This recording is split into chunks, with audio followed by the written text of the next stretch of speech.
വെറുതെ ചിരിച്ചതാണ് മോളെ. വെറുതെ ചിരിക്കുന്ന ഒരു പ്രാന്തമാറുന്ന ഞങ്ങളെ മിസ് പറഞ്ഞത്. ആ മോളൊന്ന് കിടന്നുറങ്ങി. താഴെ ഇറങ്ങി കിടക്കുമോളെ. ഇങ്ങനെ കിടന്ന ഡാഡിയുടെ നെഞ്ചു വേദനിക്കില്ലേ? നിനക്ക് വേറെ ജോലിയൊന്നുമില്ലേ? അവൾ അവിടെ കിടന്നാലേ ഉറങ്ങത്തുള്ളൂ.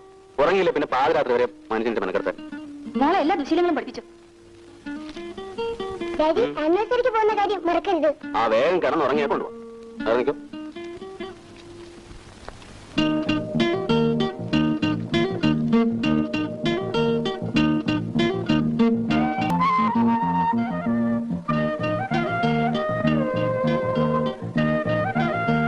എനിക്ക് ഉറക്കം വരും.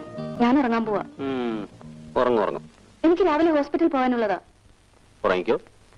നിന്നെ ഉണർത്താനല്ലേ വലിയ പാട്. എന്നെ മാത്രം ഉണർത്തല്ലേ ഡാഡി? ഇതിന് ഏതു നേരം എന്നെ കൊണ്ടൊന്ന് പറയിപ്പിക്കണ്ട.